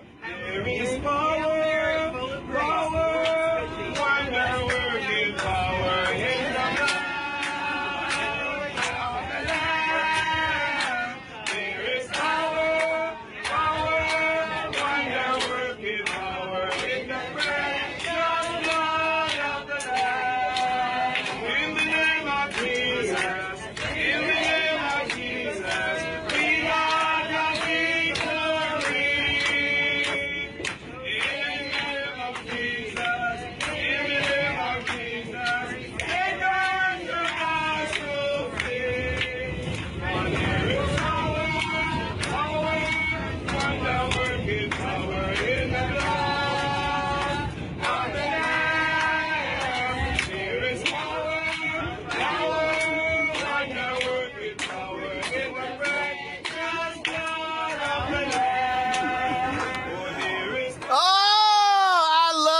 choir joining in for a little church service there, Julian. Amen. You know, amen. Brother Man had it going on. And this thing, all he should have said is, "Get thee behind me, Satan," and left it at that. But well, Satan was standing behind him. She surely was. These Karens are just amazing. They are just amazing, and they crack us up. They give us plenty of entertainment, and I'm grateful that the brother didn't just haul off and slap the you-know-what out of her, which is probably what I would have done, because she had it coming. But anyway, Brother Ben stayed in his God, and good for him. I thought that was just too funny, Avis, and how everybody just started singing and clapping along with the song. Praise the Lord. Exactly. Yeah, that was hilarious. Now, once again, I'm a little frightened because I ain't see no mask. But let me just say, he definitely knew how to get rid of that, demonic spirit that was behind him. Even though she kept on trying to harass him. But I think when the whole train sort of chimed in with the song, she figured out, okay, I've lost this battle. Let me just kind of slink back over here a little bit. So that was funny. Eugene, go ahead. Man, look, I agree with Avis. I was like, oh man, we're the mask guy in the mask here. But I do think that the community backing him up on it was probably the highlight of that video, and hopefully she learned her lesson. Oh my good, I'll wait for amen. I was hoping he was gonna lay hands on her. He should say, "Yo, somebody got some oil. Just pass me some oil and just lay hands on her. That just hit her with the anointing. Hit her with the anointing." All right, y'all. Eugene, Avis, Juliana, I really appreciate it. Thank you so very much. I got to go to break. We come back. We're going to talk about maternal health of black women, and we'll say goodbye to Hall of Famer Elgin Baylor, who passed away today at the age of 86, right here on Roland Martin Unfiltered. If people begin to believe that their democracy is fraudulent, you also playing, if they conclude that voting is a charade, the system is rigged, then God knows what could happen. They rigged an election. They rigged it like they've never rigged an election before. Actually, we do know what could happen. It's happening right now. The U.S. Capitol overrun, under siege. Pro-Trump extremists storming inside, flooding the halls, reaching the floor of the House of Representatives and the Senate. Millions of Americans sincerely believe the last election was fake. It was a landslide election, and everyone knows it. We will not go quietly into the night. When thousands of your countrymen storm the Capitol building, if you don't bother to pause and learn a single thing from it, then you're a fool. I know your pain. I know you're hurt. We had an election that was stolen from us. We got to this sad, chaotic day for a reason. It is not your fault. It is their fault.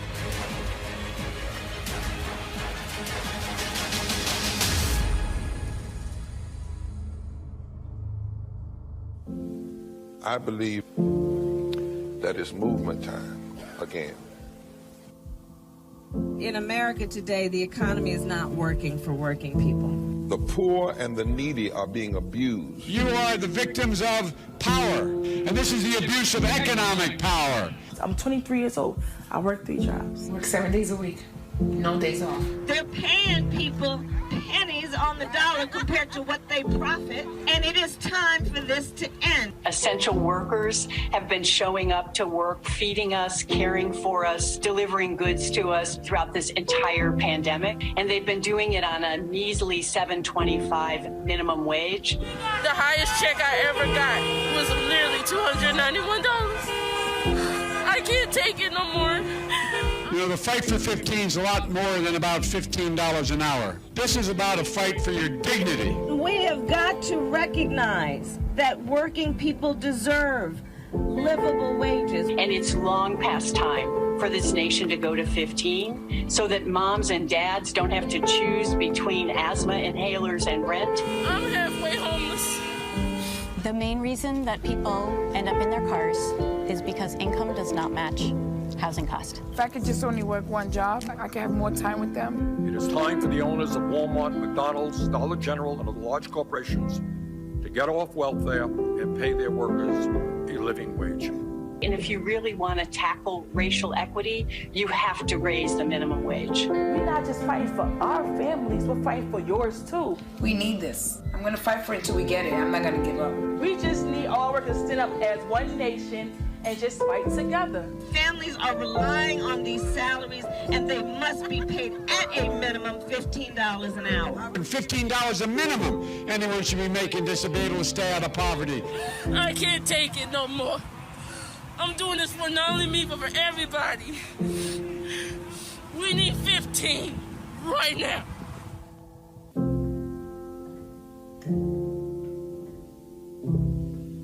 Everybody, it's your man Fred Hammond. Hi, my name is Brescia Webb, and you're watching Roland Martin Unfiltered. Ow. Well, I like a nice filter usually, but we can be unfiltered. Senators Michael Bennet and Cory Booker have introduced the Black Maternal Momnibus Act of 2021 in the United States Senate. The bill would address black maternal health disparities by driving investments into social determinants of health, community health, and health equity data collection. Joining me now to discuss this is Jesse Thompson, nutritionist and founder of the DetoxNow.com, Charles Johnson, founder for Cure for Moms, and Earl Pierce, Senior Vice President of State Programs for Health First. All right, folks, first and foremost, Jesse, how will this, if this is passed, what will be the impact for mothers? What will it mean for their families?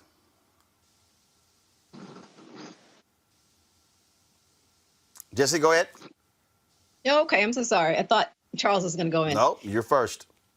Oh, okay. I didn't hear you say Jesse. First of all, thanks for the conversation, Roland. As you know, first of all, Black women, we are we suffer up to 12 times the rate of death in childbirth and postpartum and nationally. And when we look at how, in my story, I had many near misses, how we're being treated, whether it's because of racial inequity, because of failure of health services. The key with this act is really to level the playing field. And, Charles is actually specifically one of the key case stakeholders in this act. So I really would like him to speak on it in terms of, because there's a Kira Johnson Act that's named specifically after his wife, and to prevent what happened to his wife to happen to mothers all over. Charles? All right. So, Roland, thank you for having me. And so this, Roland, is a monumental piece of legislation. We're not talking about one, not two, not three. We're talking about a dozen bills specifically addressing the unique needs of African-American mothers in this country. And as Jesse stated, African-American mothers are dying in childbirth oftentimes 5 to 12 times as often as their Caucasian counterparts. And so what this will mean is we're addressing everything from the challenges facing incarcerated women. We know that there's even still in 2019, 2020, there's in prisons across our country, we're having forced hysterectomies, extreme instances of obstetric violence. We're addressing the social determinants of health, right? We're working towards expanding Medicare and Medicaid to a year postpartum, right? And then also making investments, very importantly, Roland, I want you to understand, and your listeners to understand, making investments in African-American-led, community-based programs, right? So we're making sure that resources are getting directly into the communities, to the women who are on the front lines, serving our communities, catching the babies. We're going to make sure that we have funding for doula care for women that need it. We're going to make sure that we have midwifery. We're going to make sure that we have the specific resources to address the social determinants of health, right? Because what good is it to have all these programs if a mother has to make the very tough decision between going to work and going to her postpartum appointment, right? So this is a complicated, complex issue. And so we've got a complex, very, very comprehensive package to address the very, very unique challenges facing our community. And this is an important first step, not only for our country to recognize that this is a problem, but to make the necessary investments in turning it around. So we talk about, again, when bill gets introduced, obviously, then it actually goes through. How will this impact beyond just mothers who are expecting. So really, how comprehensive is this bill? Explain that for the audience. Sure. So that's an excellent question. So it is important, Roland, that we're making investments that make sure that mothers and families not only survive but thrive before, during, and after childbirth, right? So we're making sure that we are addressing the social determinants on the front end, making sure that mothers are coming to pregnancy better informed, educated about their options, right? All the options available to them, making sure that they are having all of their needs met from a prenatal standpoint, making sure that there is, when we talk about the birthing process, making sure that there is representation in the birthing workforce, right? That's a critical piece. And then beyond that, making sure that they have the care postpartum, because what we're seeing and what the data is showing is when we see these outrageous numbers of maternal mortality, those deaths are being calculated up to a year postpartum. So oftentimes, many of these complications are going undetected because mothers' postpartum care is getting cut off 6 weeks to 2 months after their care, and they're experiencing cardiomyopathy. All types of things are going undetected because they just don't have the care to keep up with them as they, go through matriculate through their maternal journey. So we're going to make sure that make sure that they're thriving and they're coming to birth more informed, more empowered, and healthier, and then making sure that they are protected during and supported after birth. Roland. Errol? Sure. I think this is very important legislation because right now what people face is not enough care. We know it disproportionately impacts Black and brown mothers. The panel stated, Jesse talked about it. If you filled up a stadium with 100,000 Black women, 40 of them, if they became pregnant, would die. It's only 12 for white women. And you might say, well, we need to reduce that disparity so that it's not so much with Black women. But even in other countries, they have higher quality, lower mortality rates. Japan, it's only 5 women. And in countries like Spain and Europe, it's lower. So fixing this issue for Black women will actually fix it for the whole country. And another piece that was brought up was the importance around something we call ethnic concordance. And if we can get more Black doctors into the healthcare system, we actually have bona fide research that shows the outcomes are better. And it's because those Black doctors have empathy. One of the big issues that happens in the delivery room is if a Black woman says, hey, on a scale from 1 to 10, my pain is at a 10, I'm excruciating pain, they're not believed. And sometimes they're not believed because there's this implicit bias that's endemic in the system that says, well, she's a Black woman, her skin might be tough, she's maybe big bone, she's tough, she's a strong Black woman, she's not in pain. And the dollars in this bill goes to research so we have more data to uncover these implicit biases. It goes to making sure that people are educated. It goes to making sure that doctors are educated on their implicit bias. There was a study about a hospital in Philadelphia that found 95% of their residents had a negative bias towards Black patients. So imagine you walk into a doctor's room and the doctor already assumes you're not going to listen to them, already assumes education attainment about you, already assumes negative connotations about your diet. How do you think you're going to feel? You're not going to open up. Those conversations won't go well, and the health is poor. So we're really looking forward to the outcomes of all this legislation, because it'll not only have Black women living longer, Black babies living longer, it'll also reduce healthcare. We spend twice as much as any other country, and we don't get the quality that we deserve. Jesse, go ahead. A key thing that Errol just spoke to about the ethnic concordance is very important, okay? That's why right now, one of the things we say to women, listen, the way I like to break it down is listen to your BAE, B-A-E, okay? Your body, your advocates, and your experts. Remember, about 7 months ago, I had a headache that was so crazy. I went to the doctor, and thank God I found out I actually had an aneurysm. I text you from the hospital, Roland, right?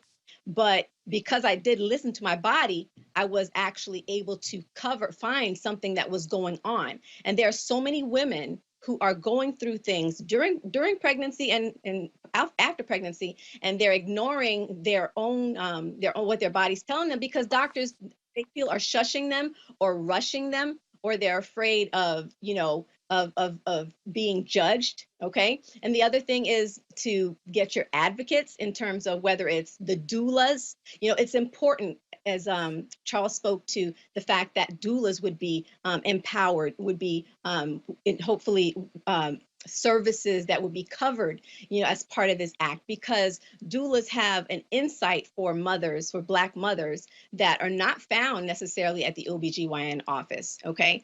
And make sure you have, whether it's the midwife, extra voices, and then your experts, that you will be the first expert of your own health.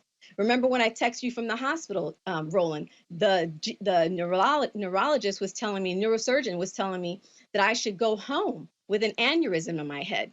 But inside, I was like, no, I cannot. Something was telling me, absolutely, I cannot. And I knew if I was not a Black woman, would that have been the same message I would have been receiving at that time? Okay. So we have to know that we have the support, and we have to, first of all, call racism out right there if we feel it. That's really important. One of the things that we have been afraid to do is call racism out, but we know it exists. And part of how we have to work to ensure we're going to have a healthy, whether it's pregnancy or health outcome in general, is specifically naming the racism and saying, how can racism be playing a part right now? How can it show up in the care that I'm receiving, so that we can work with that in mind? Because unfortunately, it is something that plays a role. I know Errol can speak to a specific research study that Health First did, where they actually had measured results around that. I would love for him to speak to that. Absolutely. So when we talk about social determinants of health, it's talking about not just having an insurance card and having a doctor. That's only 20% of why someone's healthy. 80% of the reason why someone's healthy has nothing to do with just getting to the doctor. You're talking about income, you're talking about education, you're talking about the environment you live in, if there's violence in your community. So what Health First was able to do, partnering with Mount Sinai, a hospital, was actually provide clinical caseworkers to help with postpartum care. Postpartum care is after you have your baby, you have to have follow-up visits. And what we were able to do with those clinical workers that were culturally relevant, they spoke the language, they looked like the people they were taking care of, they were able to break down the barriers to find out what was preventing the mom from getting to the doctor's office. Maybe it was transportation, maybe it was their work schedule, maybe it was disposable income. And so they were able to overcome those barriers, and that's what led to higher health. And we're absolutely excited to find out we reduced the disparities. So whether you're a white woman or a Black woman, we had the same postpartum results by this intervention. And I think the bill that's coming out will lead to more types of studies and actually making this not just pilots, but this should be standard care in America. Final comment, Charles. Yeah, so I just want to Jesse made a point that was so important, is that I want Black women to understand is that race is not a risk factor. It truly is racism. Because even within these disparities, there are studies that show that African-American women with a graduate and postgraduate degree are dying at rates far more often than Caucasian women living below the poverty line. So it's important that we are empowered, that we are informed, and we are able to advocate for ourselves in these situations. And so there's a time that Black women are able to be seen and heard. We have to take this upon ourselves to inform and empower and support our women when they go into these situations. Jesse, final comment. You are worthy of the care that you need. Please make sure that you have the right team around you, and make sure that if you feel something's wrong, that you get the support that you need. Don't let somebody else cause you to lose your life. All right, folks, thank you so very much. We certainly appreciate it. Thanks a lot. Thank you, Roland. So much. Thank you.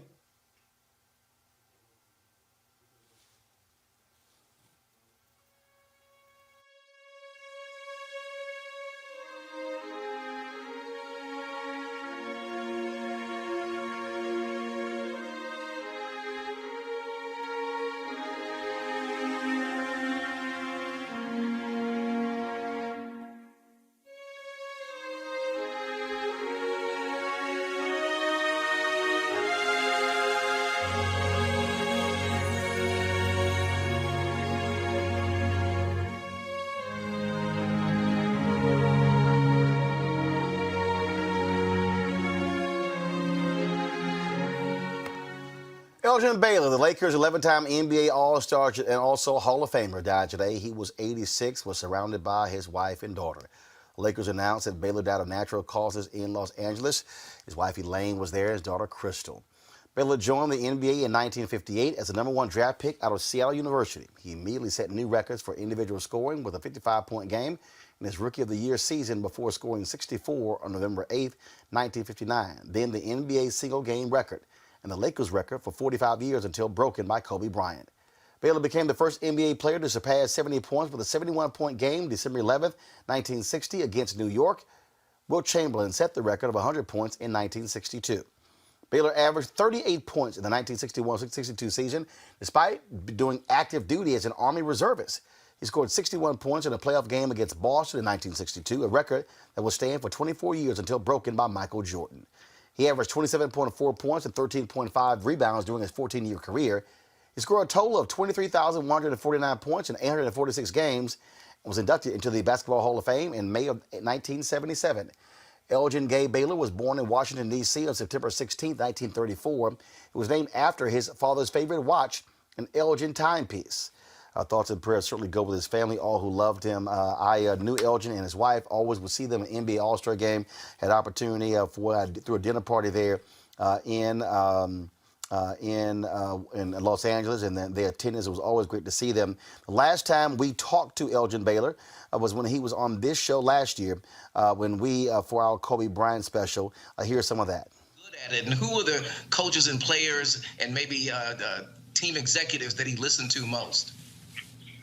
I don't know, because I really wasn't, close to Kobe. There's just like see him at games where you think, talk and say, watch him practice, say hello. But Kobe was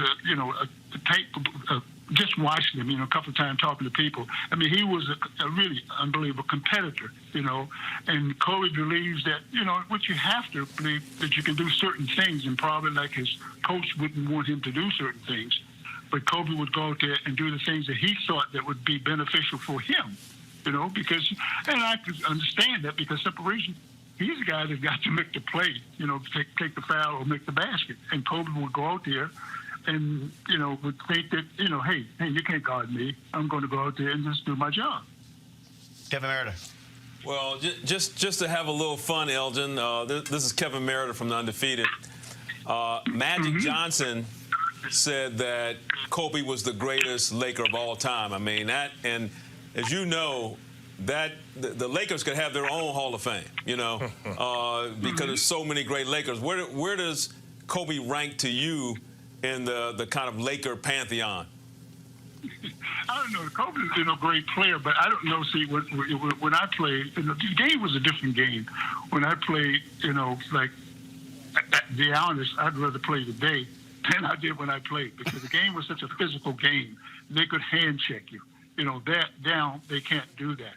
And by not being able to hand check you, you can do a lot of things that you normally couldn't do. If you have, excuse me, the phone's ringing the other way. But anyway, I mean, it's like, if playing then, guys would hand check you. And you have guys that were strong guys, big, good hands, and they can almost guide you and direct you the way they want you to go, position, And so it's different, once you don't have that, you can do the things you want to do. It's a different guys are different today than it was when I played. So basically what you're saying, Elgin, I am not going to say he was the greatest Laker of all time. To carry further, Elgin, if you guys are playing to 11, one-on-one, you and Kobe, with the rules of your era, who's winning that game? If we had to play, what you mean? You and Kobe one-on-one with the rules of your era. Who's winning that? No, it would be difficult. It would be difficult. I mean, with the rules that they have and the rules they have now. When I play, guys could with foul, you give you foul, hold, and everything else. No. What Kevin is asking, Elgin, if you in your prime and Kobe is in his prime, and y'all going one-on-one, you could have took him? Oh, yeah. They said, oh, yeah. See, that's when you know you're talking to a great. It don't matter what the age is. Right. Yeah, I'm going to take him out. not being cocky or arrogant, but you have to believe that. I don't believe anybody could check me. I had no problem with anybody guarding me. I like that. That's not what Gus Johnson said. What do you think about so and so and all that stuff? I said, what do you think about me? I like that. He's got to guard me. I'm not worried about him. There you go. Elgin Baylor, always, man, good talking to you. Tell your wife I said hello. Okay, hey, thanks a lot, guys. I don't believe anybody could check me. Elgin Baylor was indeed one of the greatest NBA players of all time. Rest in peace. Folks, if you want to support what we do here at Roland Martin Unfiltered, please do so by joining our Bring the Funk fan club. Every dollar you give goes to support this show. We are transparent, open, and honest about how we spend our resources to make this show the best that we can for you. So what we want you to do is support us by giving via Cash App, $RM Unfiltered, PayPal.me/R Martin Unfiltered, Venmo.com/RM Unfiltered. You can support us via Zelle at Roland@RolandSMartin.com or Roland@RolandMartinUnfiltered.com. And of course, you can send us a money order to New Vision Media, 1625 K Street Northwest, Suite 400, Washington, D.C., 2006. Folks, that is it. I certainly appreciate all of you watching the show, supporting us in what we do. Our goal every day is to bring you the kind of content you're not going to find elsewhere, such as that discussion right there with Elgin Baylor.